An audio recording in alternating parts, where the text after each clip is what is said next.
자, 12주차 지식과 추론이라고 하는 부분입니다. 자, 우리 이제 김용민 교수님이 이제 만들어 주신 부분인데, 자, 일단 차례 보겠습니다. 차례를 보면 지식의 표현, 그다음에 지식 표현 종류, 추론, 불확실성 이렇게 네 가지가 나와요. 근데 여기가 그 기말고사에서 꽤 비중이 높게 나오는 그런 영역이기도 합니다. 그런데 내용이 상당히 좀 어려워요. 마치 그 무슨 뭐 철학 수업 같은 그런 그 부분이 좀 있어요. 그래서 조금 어렵기는 한데 물론 이제 프리클래스에서 내용을 들으면 이제 더 어려울 거예요. 그래서 요거를 좀 간단하게 여러분들이 꼭 알아야 될 부분만 콕콕 집어서 한번 설명을 해보도록 하겠습니다.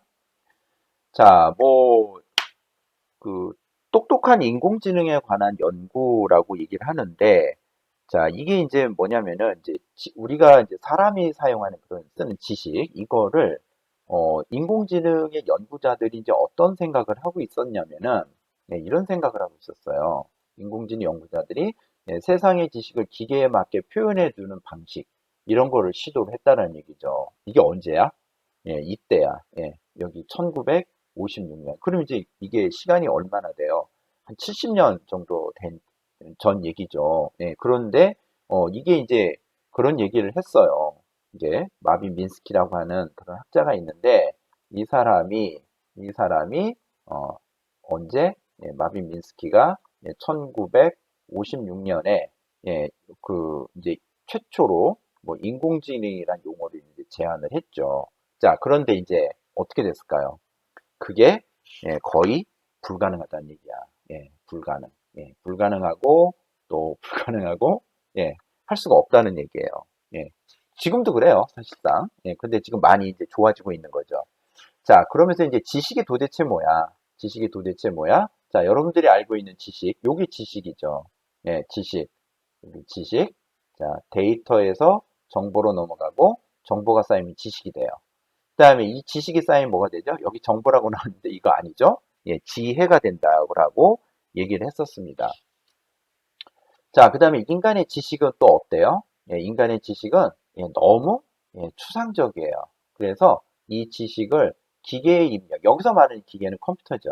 이 입력하기 위해서는 어떤 특별한 표현 방법이 필요하다라는 거예요. 그 표현 방법들이 뭐냐면은 의미망, 그다음에 명제, 규칙, 뭐 프레임, 스크립트, 그다음에 객체 지향 이런 방법들이 있다라는 얘기예요. 이런 것들이 있는데 이런 것들이 이제 그 구현을 해 나가는 데 있어서 좀 쉽지가 않다라는 거죠. 굉장히 뭐 어렵다라는 겁니다. 자, 그래서 지식 표현의 종류가 도대체 뭐가 있을까?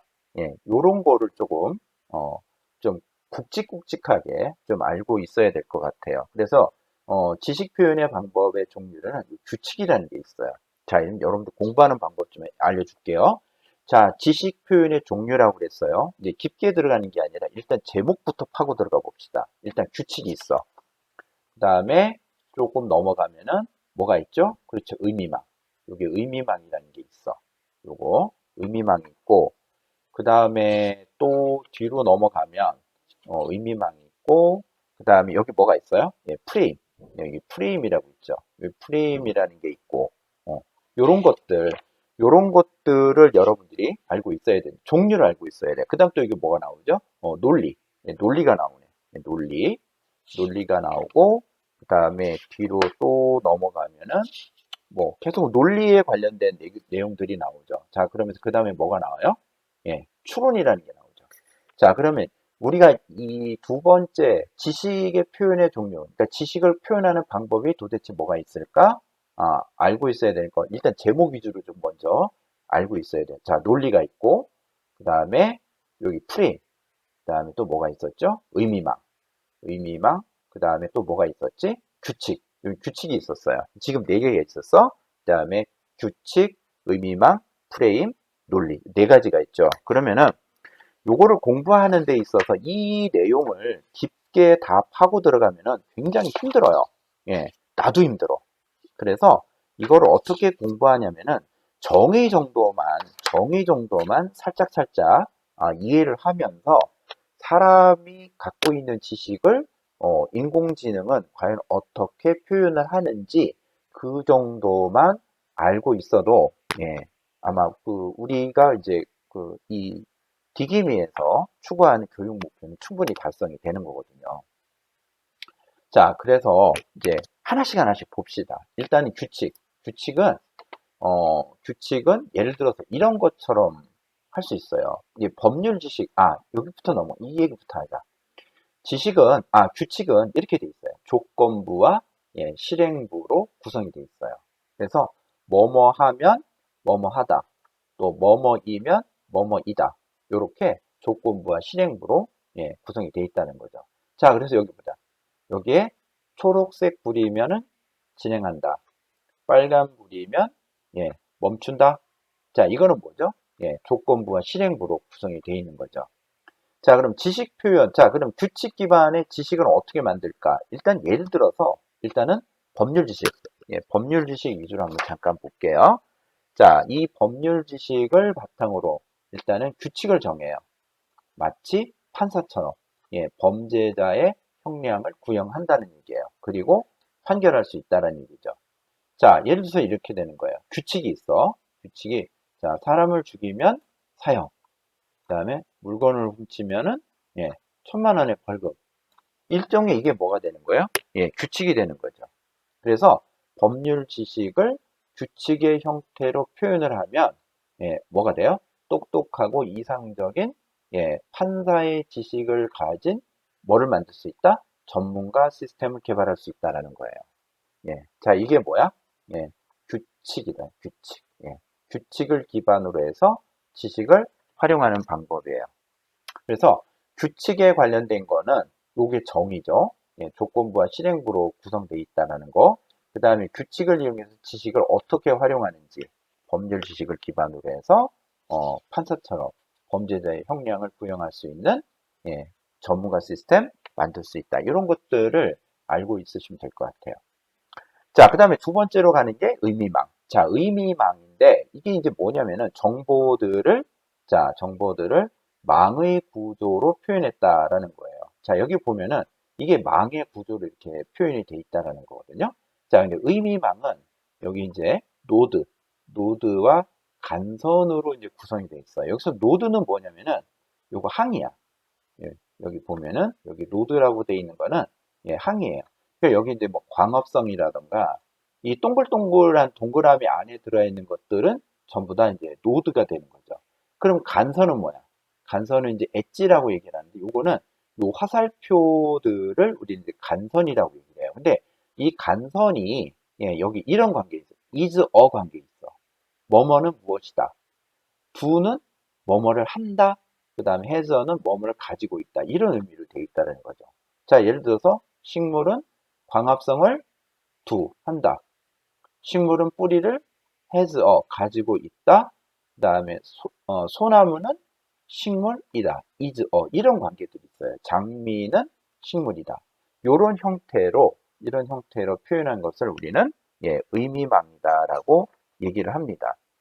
자, 근데 의미망이 이항의 관계라는 게 뭐냐면은, 이게 두 개가, 이제 하나의 세트가 돼서 표현한다는 얘기예요. 예를 들어서 요런 거가 이제, 의미망이 되는 거예요. 어떤 게 요런 게 이제 의미망이 되는데, 이런 거. 예를 들어서, 용만이는, 아이고, 잠깐만요.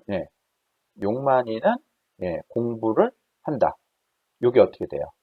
요게 이제 이항이 되는 거죠. 두 개. 이렇게 해서 두 개의 관계가 이제 이항이 되는 거죠. 자, 그런데 이제 이게 어떻게 된다? 다항의 관계로 표현이 된다는 얘기예요. 다항의 관계로 표현이 된다는 얘기인데 잘 안 지워지네. 일단은 자, 다항의 관계로 이제 표현된다는 건 뭐냐면은 이런 거예요. 이게 노드라는 것이 두 개 이상, 다항 관계에서는 관계가 이제 객체로 간주가 되는데 여러 개가 이제 묶어서 표현이 된다는 얘기예요. 자, 이렇게 되는 거죠. 자, 어떤 게 있냐면은 이런 관계가 돼요. 이거 한번 또 써봅시다. 자, 이렇게 돼요. 이렇게 세 개를 묶어서 설명이 가능하다는 거예요. 자, 그럼 이게 어떻게 되는 거죠? 현재 인공지능을 공부를 한다. 이렇게 되는 거죠. 그 다음에 또 뭐가 있을까요? 네 개도 가능하죠. 이렇게, 이렇게, 이렇게. 그럼 이게 뭐야? 이게 다항관계잖아. 그러면 어떻게 돼? 대학생인 용만이는 현재 공부한다. 이런 의미가 되는 거죠. 그래서 원래 의미망은 이제 두 개의 관계만 표현이 됐지만은 이렇게 다항 관계일 경우에는 이 관계, 이런 관계를 이용해서 여기 나온 것처럼 뭐를 표현 가능하다고 되어 있죠? 자연어. 자연어를 표현하는 데 유리하다. 여기서 말하는 자연어라는 게 뭐냐면 우리가 사용하는 언어가 예, 자연어예요. 예, 우리가 사용하는 언어가 자연어입니다. 자, 그 다음에 이제 의미망의 이제 활용, 의미망의 활용에서 이제 나오는 말이 뭐가 있냐면은 시멘틱 웹이라는 게 좀 특수한 용어가 있어요. 자, 이거는 해석을 하면 의미론적 웹이라고 이렇게 표현을 할 수 있는데, 자, 인터넷 환경에서 정보와 다양한 자원 사이의 관계와 의미 정보를 예, 컴퓨터가 처리할 수 있는 형태로 표현 및 처리. 예, 어렵죠. 예, 굉장히 어려워요. 자, 그러면 요거 대표적인 예가 뭐가 있냐면 요런 거 하나 있어요. 자, 구글 잠깐 들어가 볼게요. 구글을 잠깐 들어가 보면 예. 자, 그럼 여기서 의미 여기다 이렇게 써볼게요. 의미 자, 그랬더니 여기 보세요. 이런 이제 딸린 식구들이 나오죠.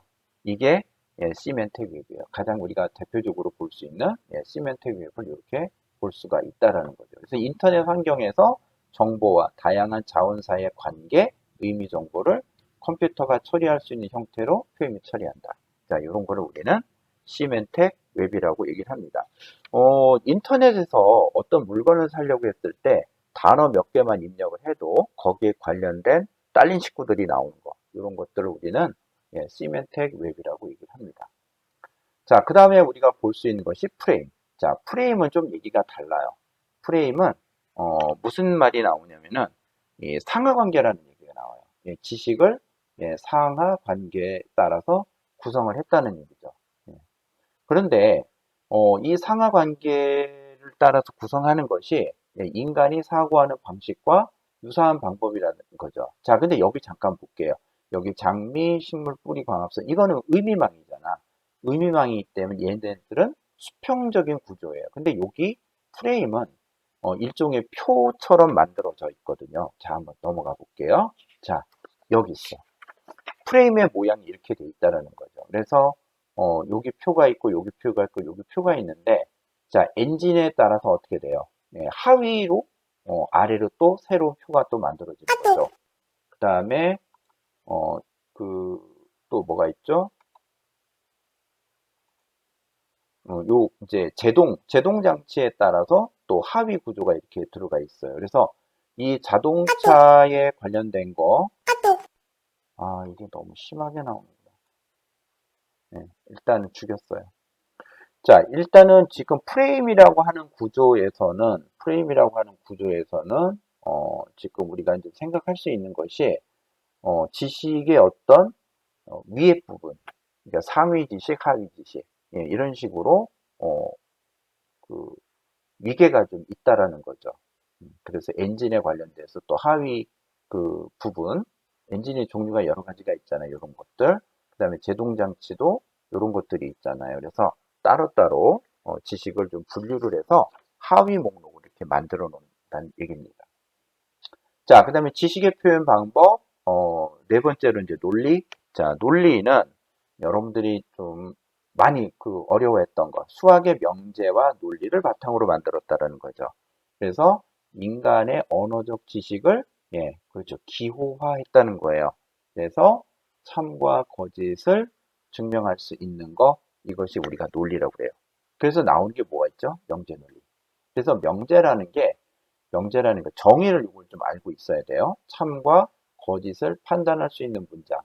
자, 예를 들어서 이렇게 욕만이는 남자다. 그렇죠? 네, 1 더하기 2는 3이다. 요거는 명제가 돼요. 근데 축구는 재미있다. 열심히 공부하자. 이거는 명제가 될 수 없다라는 거예요. 그래서 여러분들이 명제인지 아닌지 그런 것들을 여러분들 구분할 수가 있어야 됩니다. 자, 그래서 이제 그 명제 논리 아까 그 기호로 이제 표현이 되어 있다라고 되어 있는데, 자, 그 기호가 이런 내용들로 구분이 되어 있다라는 거죠. 뭐 수로 논리 얘기 있는데 여기 넘어갈게요. 넘어가겠습니다. 예. 자, 그 다음에 나오는 것들이 이제 뭐가 되냐면은 추론이에요. 추론. 예, 추론인데 추론이 도대체 뭘까? 일단 추론 얘기부터, 추론의 정의부터 얘기를 한번 들어가 볼게요. 자, 추론은 이미 알고 있거나, 그 다음에 확인된 정보에서 어떤 논리적인 결론을 도출하는 행위 또는 과정. 자, 그런 거예요. 그래서 어떤 판단을 근거로 삼아 다른 판단을 이끌어내는 거. 이게 추론이에요. 우리 추론 많이 하죠. 지금 내가 알고 있는 어떤 사실, 확인된 정보에서 결론을 이끌어내. 이게 이렇게 되면은, 이제 뭐 사주 보면은 기말고사를 보는데 디기미가 어떻게 나올까? 이게 지금 문제 어떻게 나올까? 여러분 뭐 하는 거죠? 지금 이게 추론하는 거잖아요. 예. 시험 문제가 굉장히 어렵다는데, 시험 범위가 많다는데 얼마나 어렵게 나올까? 그런 것들이 예, 어, 판단을 내리는 거죠. 그래서 이번에 시험 공부를 어떻게든 빡세게 해야겠다. 이런 것들이 이제 추론을 하는 과정이죠. 자, 근데 이 추론에는 균합적 추론이라는 게 있어요. 균합적 추론이 있고 또 하나는 연역적 추론이 있습니다. 두 가지가 있어요. 연역적 추론, 균합적 추론. 자, 그럼 여러분들은 요거를 구분을 할 수가 있어야 된다는 거죠. 연역적 추론은 뭐고 균합적 추론은 뭔지 이거를 여러분들은 구분을 할 수가 있어야 합니다. 자, 일단은 균합적 추론부터 먼저 볼게요. 균합적 추론은 복수의 사실들을 일반화해요. 그렇게 해서 뭐를 한다? 어떤 패턴이나 명제를 도출하는 것이 요게 균합적 추론이에요.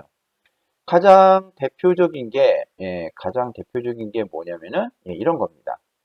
여기 이제 개별 명제가 있고 개별 명제가 있어서 이걸 가지고 이제 대명제를 만드는 것이 균합적 추론이에요. 예를 들자면 이런 거예요. 사과는 씨가 있다. 포도는 씨가 있다. 요게 개별 명제가 되는 거죠. 자, 그러면서 이제 대명제는 뭐라가 나와요? 사과와 포도는 과일이다. 그러므로 과일에는 씨가 있다. 이렇게 해서 대명제가 나오는데 이런 걸 우리는 균합적 추론이라고 얘기를 합니다. 자, 그거에 반해서 연역적 추론이라는 거 있어요. 자, 연역적 추론이라는 거는 일단 두 개의 판단을 전제로 해요. 그래서 관계를 분석을 합니다. 그래서 새로운 결론을 도출하는 방법이 이것이 이제 연역적 추론이에요. 예를 들어서 이런 것들. 참인 명제가 있어요. 그럼 여기에서 새로운 참인 사실 또는 명제를 도출하는 것. 이런 것에서 어떤 일반적인 원리에서 특수한 사실을 이끌어낸다는 거죠. 자, 예를 들어서 이런 거야. 대전제가 있어. 과일은 씨가 있어. 그 다음에 어떻게 돼요? 사과는 과일이야. 자, 그러므로 어떻게 돼요? 사과는 과일이다. 이런 식으로 가는 거. 그래서 이제 어떻게 해요? 여기 대전제가 있고, 소전제가 있고, 그렇게 해서 결론으로 가는 거. 요런 것들은, 뭐가 된다? 연역적 추론이에요. 그래서 귀납적 추론하고, 여러분들 여기서 알아야 될 것이, 귀납적 추론과 연역적 추론을 구분할 수가 있어야 돼요. 자, 근데 여기 잠깐 보면 이런 거 있지. 여기는 귀납적 추론 같은 경우에는 요 내용이 똑같잖아. 여기하고 여기 내용이 똑같죠. 그죠? 얘만 다를 뿐이잖아. 그치? 자, 그런데 귀납적 추론은 어때요? 이거는 같은 거잖아요. 성향이 같은 거죠. 근데 이제 문제는 뭐야? 얘가 다른 거지. 씨가 있고 과일이 있다는 얘기잖아요. 다르죠? 이렇게 해서 뭐가 이제 귀납적 추론이고 뭐가 연역적 추론인지 여러분들이 여기서 구분을 할 수가 있어야 됩니다. 자, 그 다음에 또 우리가 좀 봐야 될 것이 뭐냐면은 유추. 유추. 자, 유추는 어떠한 특수한 사실을 바탕으로 해서 유사한 다른 특수한 사실을 가정적으로 추정하는 추론 방법이에요. 자, 그래서 이게 유추야. 여기 잠깐 봅시다. A 바이러스의 백신은 B다. 사실이에요. 여기 사실이라고 나와 있죠. 그 다음에 C 바이러스는 A 바이러스와 유사한 점이 많다. 그러다 보니까 어떻게 돼? 그럼 어떻게 돼? B 백신은 C 바이러스에 효과가 있을 것이다. 자, 이런 게 뭐가 돼요? 이런 것이 유추가 되는 거예요. A 바이러스의 백신은 B고 C 바이러스는 A 바이러스와 유사한 점이 있어. 그럼 어떻게 돼? 그럼 B 백신은 어떻게 돼? C에 효과가 있을 것이다. 자, 이런 것들이 뭐가 된다? 유추. 그래서 이것도 유추의 정의는 여러분들도 좀 알고 있어야 되는 그런 상황입니다. 그 다음에 추론 규칙. 이것도 정의 정도는 알고 있어야 돼요. 그래서 차민 논리식을 활용해서 자, 논리적으로 규결되는 어떤 새로운 논리식 이런 거를 만들어내는 규칙 이런 거를 우리는 추론 규칙이라고 얘기를 해요. 예를 들어서 이제 3단 논법이 있죠. 그래서 물고기는 아가미가 있다. 자, 아가미가 있으면 물속에서 호흡을 할 수 있다. 그 다음에 어떻게 돼요? 물고기라면 물속에서 호흡을 할 수 있다. 이런 걸 우리는 3단 논법이라고 얘기를 하는 거죠. 이런 것이 추론 규칙이에요. 그러면서 또 뭐가 있어요? 긍정 논법, 부정 논법. 지금 요거 세 가지는 추론 규칙의 종류예요.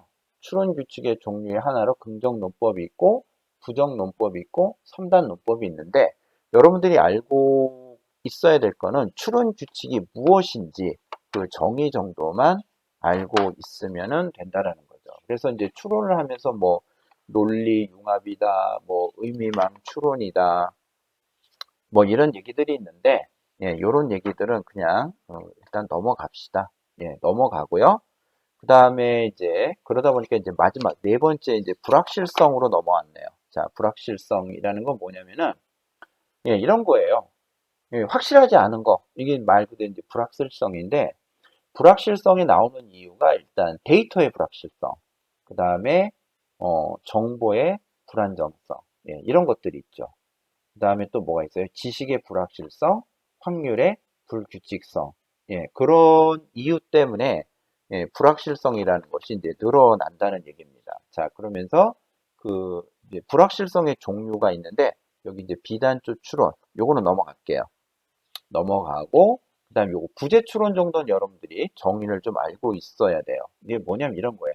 대부분 참일 것으로 추정되는 사항 이런 거를 바탕으로 해서 결론을 이끌어내는 거예요. 예. 자, 예를 들어서 이런 거야. 새. 새라는 전제 조건이 있어. 자, 그럼 우리가 새라는 전제 조건이 있으면 새는 뭘 갖고 있죠? 날개가 있지. 날개가 있어. 자, 날개가 있다라고 우리 가정을 해. 자, 그럼 이제 어떻게 되는 거야? 자, 새. 그러면 뭐가 있어요? 날개가 있어. 그럼 그걸 가지고 부재추론을 만들면 이렇게 되는 거야. 새는 날개가 있다. 이렇게 결론을 내리는 거죠. 자, 그래서 대부분 참일 거라고 추정되는 사항. 새. 그 다음에 새는 날개가 있어. 이게 두 개를 하나 묶는 거예요. 그래서 어떻게 돼? 새는 날개가 있다. 이런 형식으로 나오는 것이, 이렇게 나오는 것이 일종의 부재추론입니다. 자, 그 다음에 추정법. 추정법도 여러분들이 정의는 좀 알고 있어야 될 것 같아요. 그래서 원인과 결과를 형태로 해서 어떤 주어진 지식에 근거해서 결과에서 원인을 추정하는 것. 자, 이런 것이 일관성이 있냐, 없냐 판단하는 방법. 이런 것이 추정법이에요. 자, 예를 들어서 이런 거야. 어, 코로나 바이러스가 원인이 돼서 열이 난다. 자, 이런 거야. 예. 그러면은 요게 해필 코로나가 이제 한참 이제 유행하던 때예요. 열이 나. 열이 나면은 그때 어떻게 썼어? 이거 코로나 아니야? 이렇게 얘기를 했었죠. 어. 근데 코로나가 있기 전에는 이제 어떻게 했었어요? 열이 나고, 감기 걸렸나? 이런 표현을 했었는데 코로나가 있을 당시에는 이제 어떻게 했어요? 코로나인가? 네, 그런 거죠. 자, 이렇게 그 추정하는 거. 이게 이제 코로나 때문이잖아. 예.